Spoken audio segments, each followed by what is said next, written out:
but I've been studying it for so long. So how do we teach women not only to take control of their finances, but especially in the entrepreneurial world, to understand what's a profit and loss statement?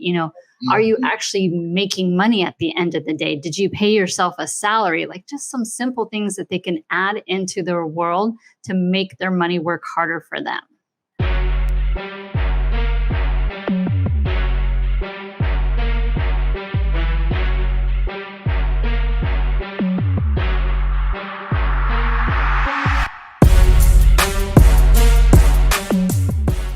Welcome to another episode of Entrepreneurship Exposed, hosted by your guy Bees, where we talk about everything related to entrepreneurship, but always with a twist of business acquisitions, right? Because that's super important, right? And today, I love this conversation today, right? I love all the conversations that we have on every episode of Entrepreneurship Exposed, but I've built a community around business acquisitions and investing. And in that community, we've created a sub-community that focuses on the women that are in our industry. And it made me realize so much more about the challenges that women may face as entrepreneurs, as investors. And I think that this conversation is timely because we're going to focus a little bit more on that, right? So we have a great guest today, and I'm excited to have a conversation with her about women in entrepreneurship and so much more. Miss Angela herself. Angela Duncan, how are you doing today?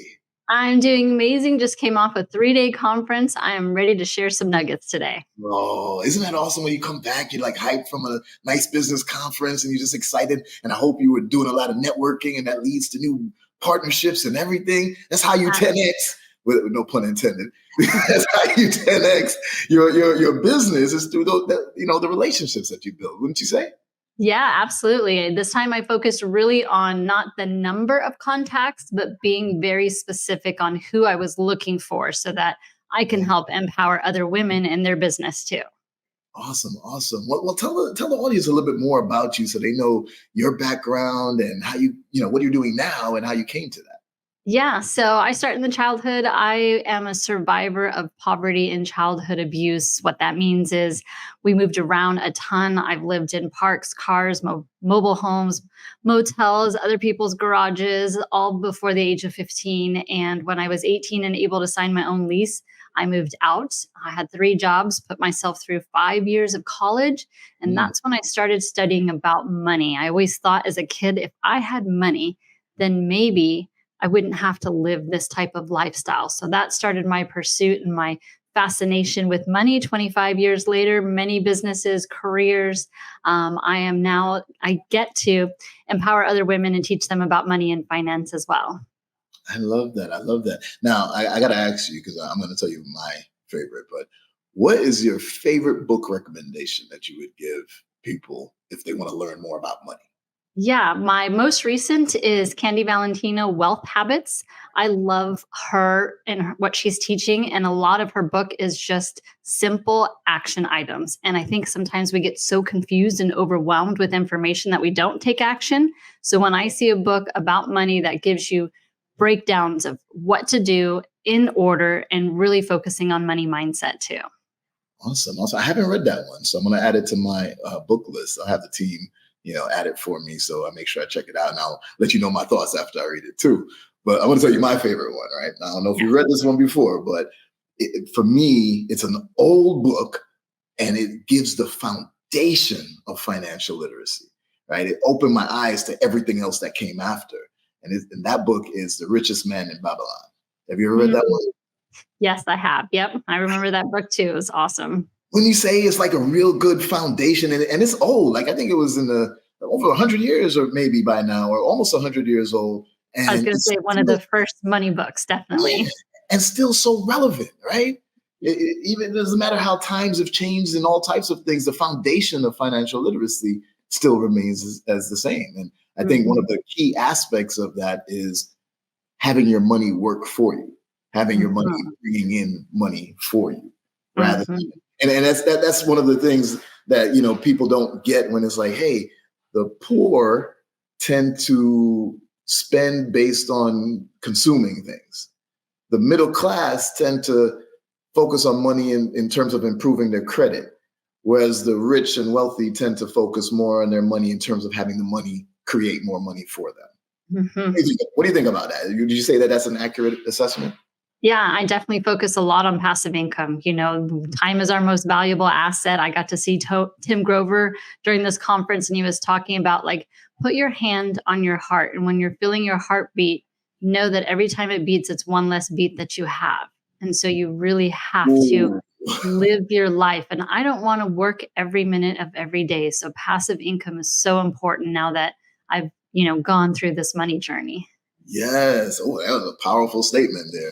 Every Mm. moment it beats is another beat that's less of that's left in your life. Wow. It reminds me of something where I saw somebody said like, oh, you only have like, what was it? You only have like 600 months left or something like that. I was like, wait, what? And then you counted it, like how many years, the average life expectancy, and how old I was at the time. And then it was like, yeah, there's only like 600 months. I don't even remember the number right now, but it was something crazy like that. But it just puts it in context and in a different perspective for you, right? So life is short. We got to live it to the most. Absolutely. Awesome, awesome. Okay, so getting into women in entrepreneurship, right? Why did you choose to focus on specifically empowering, women entrepreneurs and such as it relates to financial literacy? Hey guys, okay, before we get to the episode, I just had to take a moment to say thank you to everybody that's been supporting Entrepreneurship Exposed.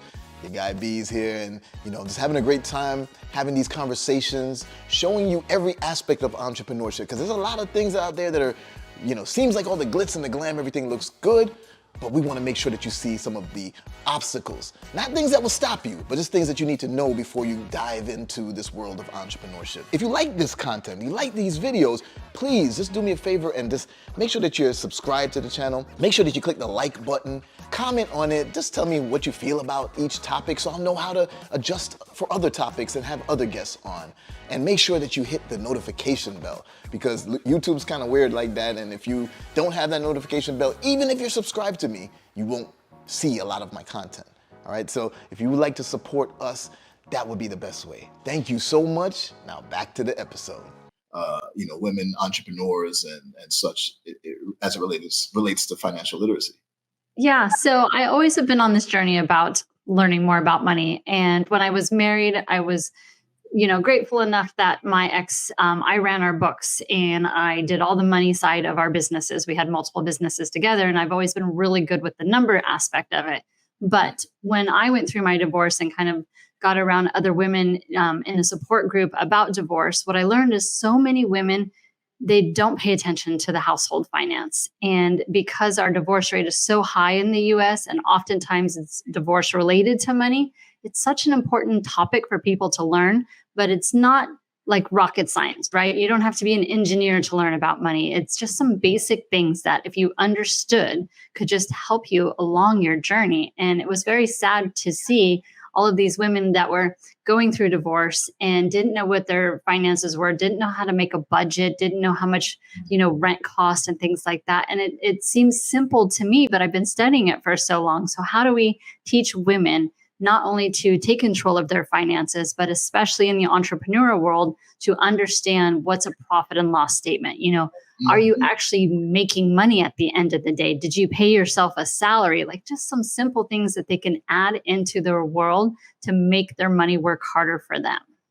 Ooh, I love it. I love it. And that makes so much sense. I mean, not just the P&L stuff, but do you also focus on the importance of credit as well, when you're teaching about financial literacy? Yeah, I mean, because credit, you can't buy a car, you can't get a house. I remember when I had moved out of my home and I wanted to go buy my first car because I didn't have a car as a kid, I went to go apply for a car loan and they're like, who's going to co-sign with you? And I didn't know what that was. No one taught me about that, right? So I couldn't even get a car and I was stuck taking the city bus to and from school and work. And I was pretty devastated, but nobody taught me about credit and how important it is to buy the assets that you need to help create that passive income for you so you can live a life of abundance. Yeah, yeah. Where are you from originally, like your family background?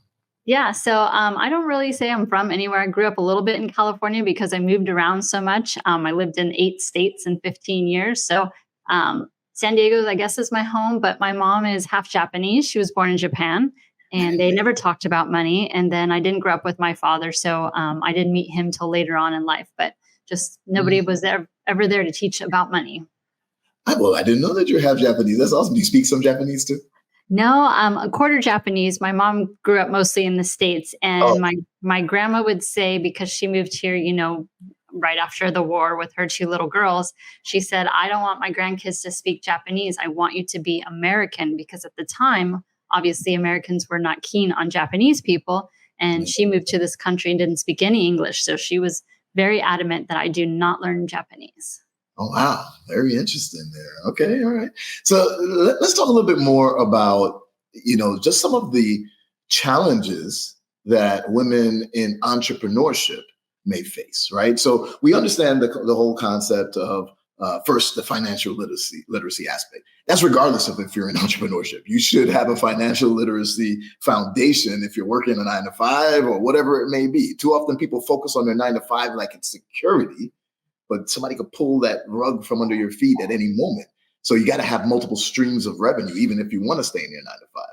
But for Yeah. those who choose to jump into entrepreneurship, what would you say are some of the things? And I know we're going to get to pop later, not yet, but what would you say are some of the biggest challenges that women would face as an entrepreneur?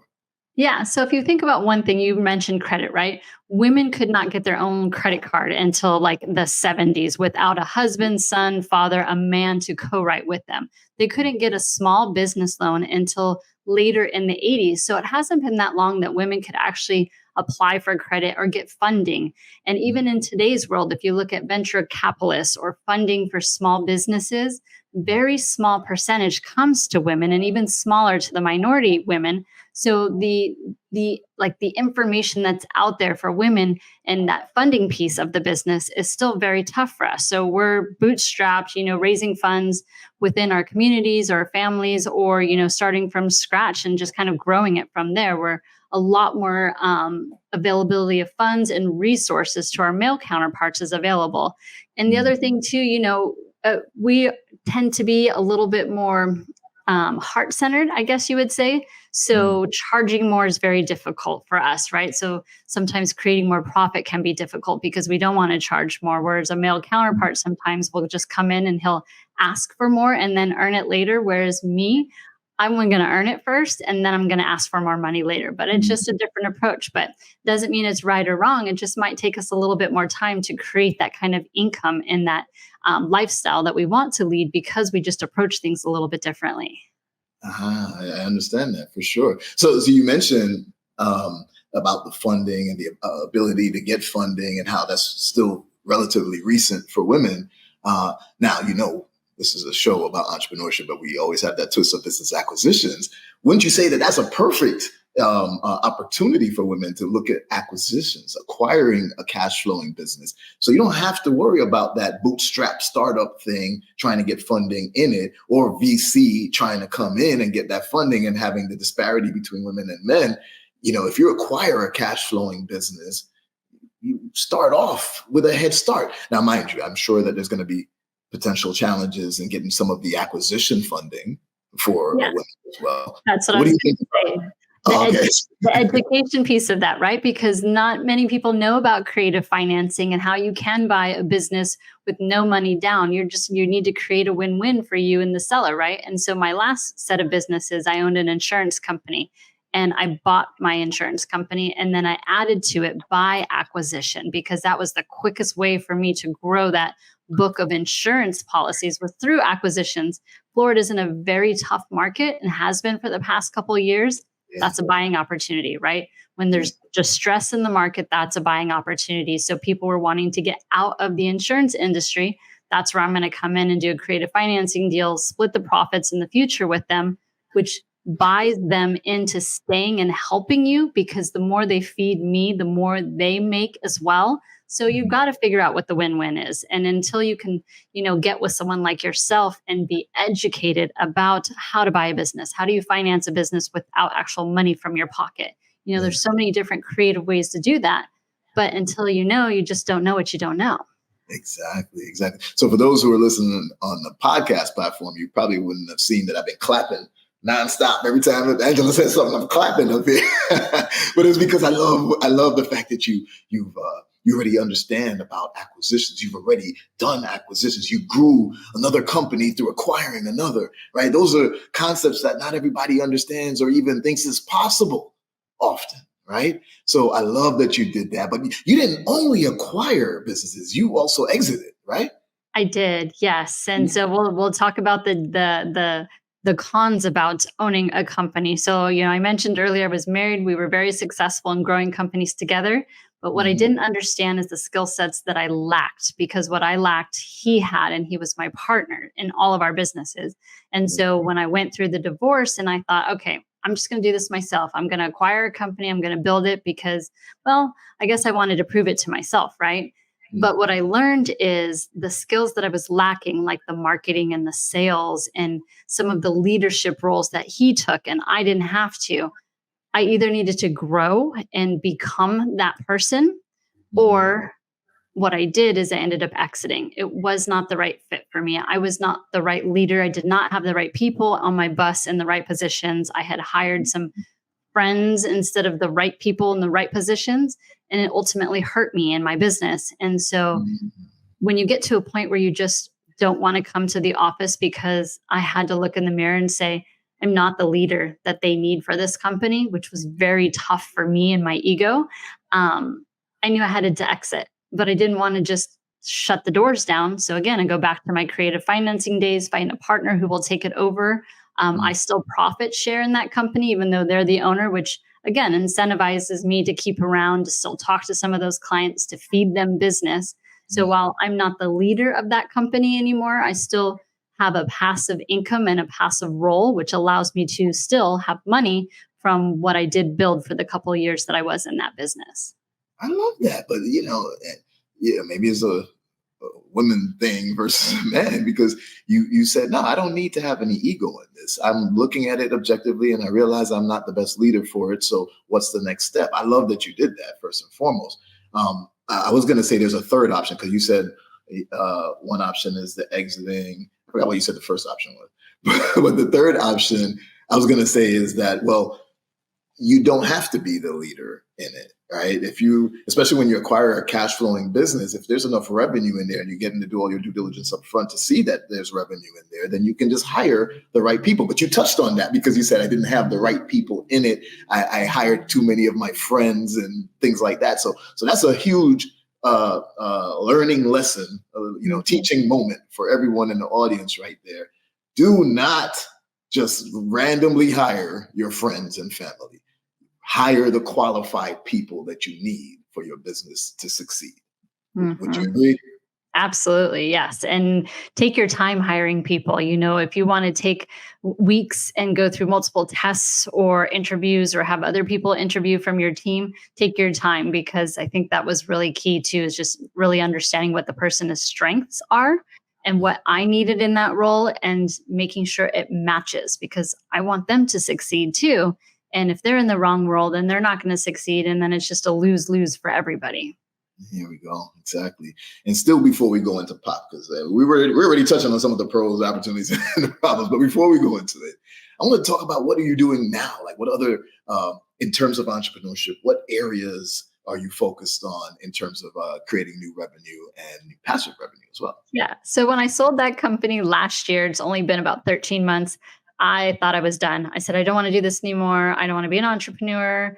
It really was a hit to my ego to not be able to be the leader that I wanted to be. And so when I exited that, I took a few months off. I got bored. And so I launched a podcast, and I thought, well, if I'm not going to own a business, at least I'm going to teach people about money, and I'm going to use a platform that's free, right? People can go on YouTube, they can go on Spotify, wherever you listen to your podcasts, for free, and interview people, share their stories, teach about money. And then I thought, okay, well, I'm bored again, so I'm going to write a book. And I wrote a book, best-selling author. And then I said, You need to be bored more often, because you're doing amazing things when you get bored. I do. Entrepreneurs, we get bored, right? We have to be in motion. Otherwise, I'm dying. That's kind of the way I look at it. I put on an event, sold that out. I will leave the events to the masters. That was not something I had fun with either. And then this year, I'm forming a partnership because I truly want to make an impact and help people grow their wealth and do it passively and teach more about money. But I know we're so busy, so I'm figuring out with this new partnership that's coming out soon. How can we do that? How can we make it easy for people and just teach people about investing in a way that's just simple for them to understand? Okay. Okay. Is there a specific type of strategy that you're going to teach related to that? Yes, we're focusing on tax liens, which I feel is not talked about enough, but there's so much opportunity in tax lien investing. Definitely. Definitely. So I always say there's three major vehicles for creating true wealth, right? One is business, whether you build it from scratch or acquire it. Business ownership definitely has a great way of creating wealth and I believe the highest ROI of the three. The second is the financial markets. People who are doing stock investing, options, forex, even crypto now, right? But the third is real estate. We all know real estate throughout history has been one of the greatest ways of creating wealth. And there's multiple strategies when it comes to real estate, and tax lien investing is definitely one of them. How has that worked out for you so far? Really good. Double-digit returns. You just need to understand which states do either a tax lien, which is a lien on your property, or you're just going to take over the deed of the property. So understanding each state is different. Each state has their own interests that they pay investors and their own time periods. So you really need to study. And I recommend to start in your own backyard. If you're listening to this and you're not in Florida, it's very different than Florida. Florida pays up to 18% interest, but it's a 2-year hold before you may get your money, or you may end up having to go through foreclosure and you have yourself a rental property. Awesome. Oh, I love it. I'm gonna have to learn something from you on that, right? I've been following tax lien investing for quite some time, but never really dove deep into it.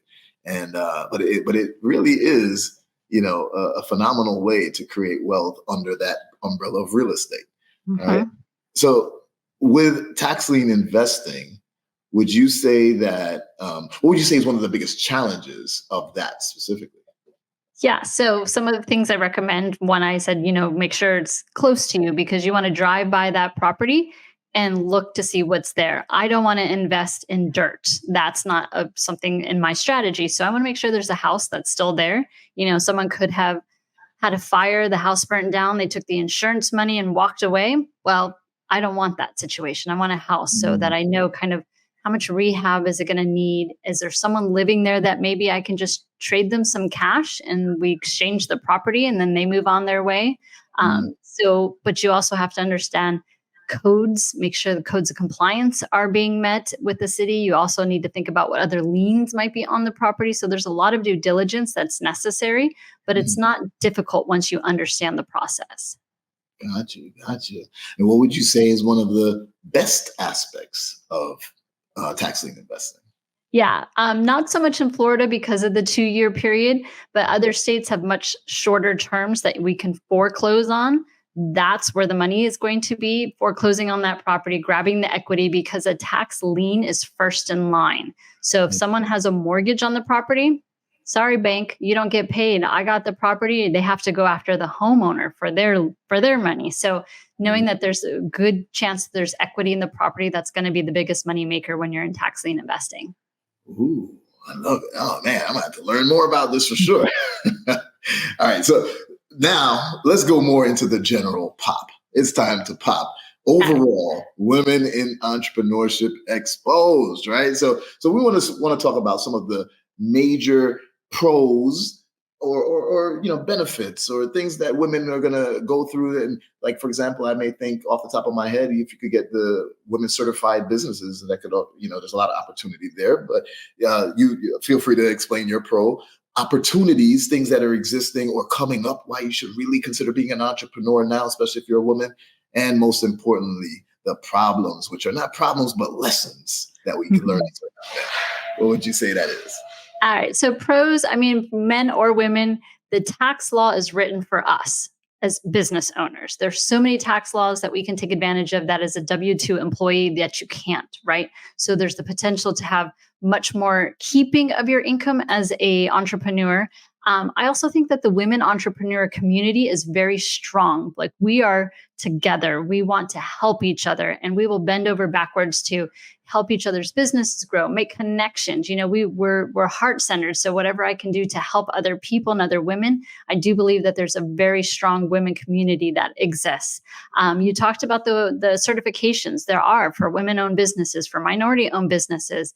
And a lot of people don't know, but that counties and cities have rules in place where they have to allocate so many funds to those certified companies. So you could be going against a major company that doesn't have a certification, but as a women-owned business, they might have to give funding to a professional like me that's qualified, of course, but the funds are already there and allocated. I just have to raise my hand to go get it. So it's like just taking that action and putting in that work. So those are some great pros. Do you want to roll right into the opportunities? Yeah, I love one of the ones in particular that you said is the community out there. That's 100% for sure. Being an entrepreneur can be a lonely game.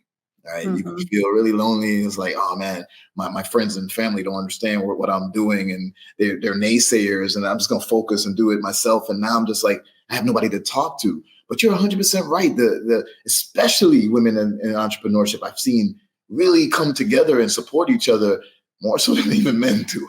Right. So I think that's a very good pro to mention for people. And if you don't know,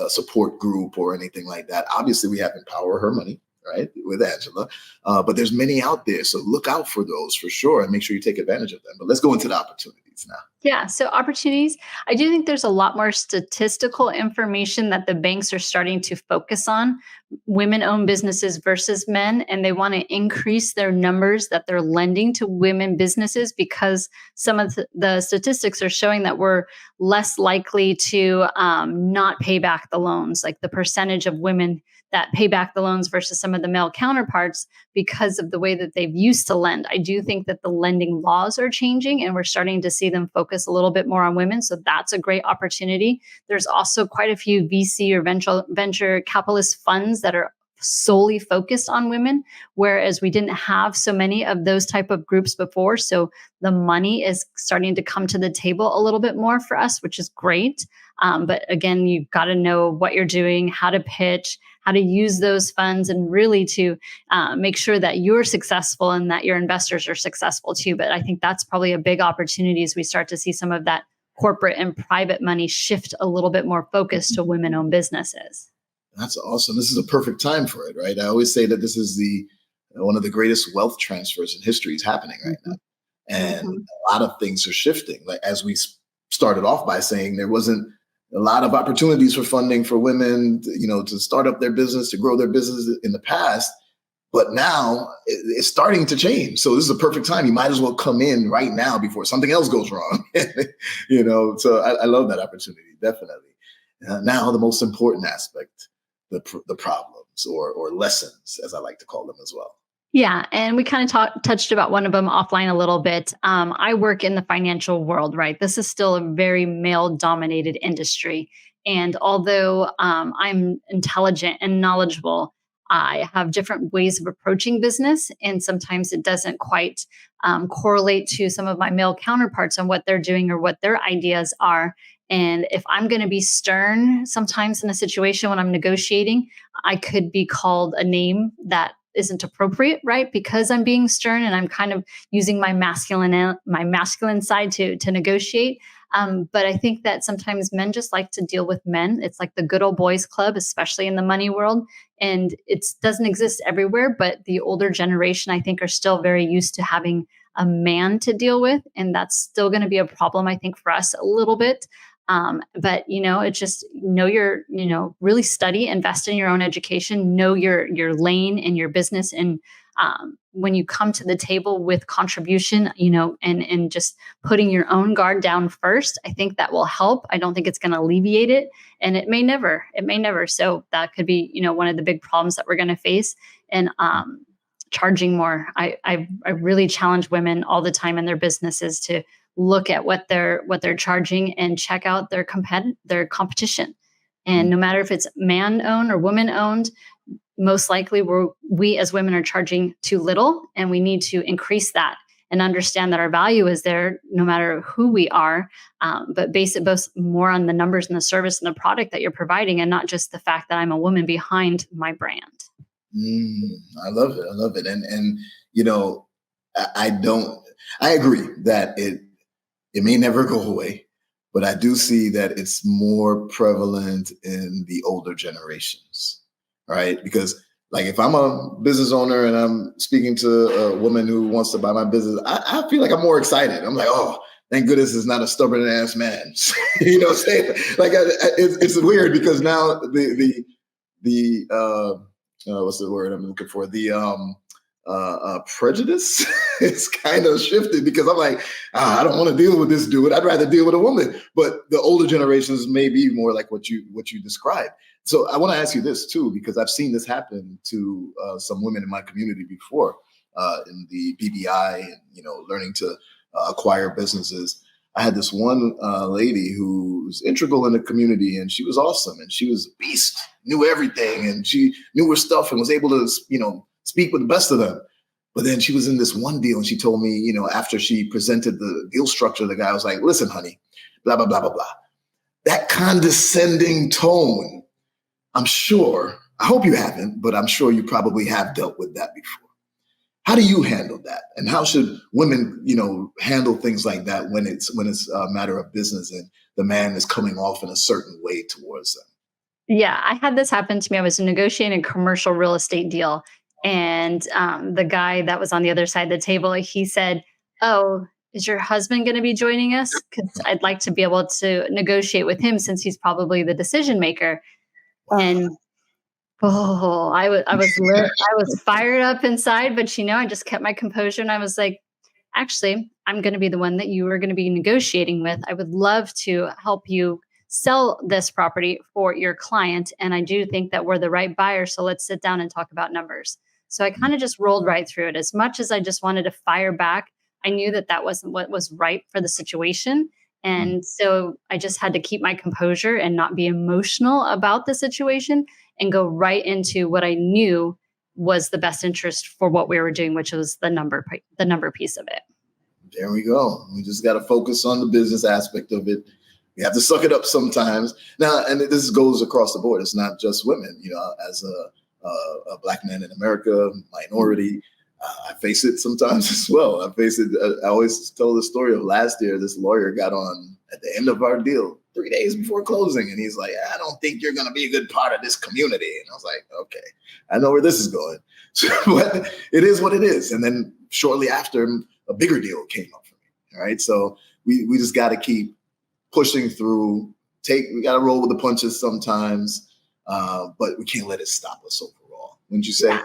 And when you respond in the manner in which they're expecting you to, when they say something like that, you're releasing your power. You're giving the power to them. And I don't want to give my power to anybody. I want to stay in control of myself and my own composure and my situation. And I think that's the best way to approach that type of situation. And like you said, you walked away and something else better came. And that's going to happen in business and life. And we just kind of understand that. And I'm going to stay in control of me because that's all I can control.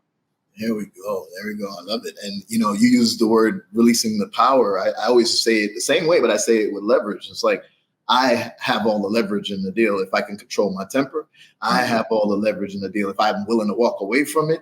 I have all the leverage in the deal if I know my numbers and know my information well enough. Then, you know, I always keep that leverage overall, or that power. So I love that too. What would you like to give as a final, word of advice to women starting in entrepreneurship, or the ones who are stuck and, at a plateau and trying to get to that next level? Yeah. I heard this quote recently, and I think a lot of people, your age generation, we watched The Secret, right? The law of attraction. And I never believed in the law of attraction, but I do believe in the law of action. We can go out and get as much information as possible, but if you're not taking action, and when you fail, keep taking action, then you're in the wrong business. You definitely should go get a W-2. You should not be building a business if you're not taking action and continued action. So I leave you with the law of action instead. Ooh, that's not just for the women. That's for everybody listening. The law of action. As an entrepreneur, we have to take action. Angela just said that she came from a business conference, a 3-day business conference just recently. She got into the room. Too often people say, hey, you got to get in the room. You got to get in the room. But what are you going to do when you're in the room? You just sitting there not doing anything, not taking action, right? So you got to go out there. You got to network. And then what happens after you leave it? You network, you get numbers, and then you don't follow up with anybody? Take action. You join the mentorship and you're learning how to do a new strategy, tax liens or business acquisitions, and then you do nothing with it? Take action. That is the most important advice that I've heard anyone say all year. And it goes to everybody, the men, the women, the children, everybody. Take action. Awesome advice, Angela. I love it. Thank you so much for, this amazing conversation and just putting everything together for us. And I think this is really helpful for especially our female listeners, but for everyone. How would you say, what's the best way for anyone to get in touch with you if they want to reach out to you, want to work with you? How should they contact you? Yeah, so Instagram is Empower Her Money. It's also my website. Both ways you can contact me, and I do personally respond to my messages. So if you've got money questions, I'll shoot you a video and I'll answer your questions. Awesome. I love that you personally respond. I still have trouble with that. I respond as much as I can, but I have my assistant to help with some of the things too, because the questions be insane sometimes. But Empower Her Money on Instagram, and that's the best way to get in touch overall? Yes, or the website, empowerhermoney.com. And the website, perfect. We'll make sure we put it in the description and the information below as well. But thank you again, Angela, for joining us on Entrepreneurship Exposed, where you helped us to expose what it really is like for women in entrepreneurship, as well as we got into some tax lien strategies, which I love, and the overall financial literacy and foundation that we need as a man or woman or whatever it may be in order to be successful in business. So listen, everybody, y'all already know what to do. Like, subscribe. If you're listening on a podcast platform, make sure you share it with others. If you're watching this on YouTube, make sure you also turn on that notification bell so that you don't miss conversations like this. And feel free to reach out to Angela and connect with her so that you can take your wealth creation strategies to the next level as well. Angela, thank you again. It's been a pleasure, and I look forward to working with you some more. Thank you.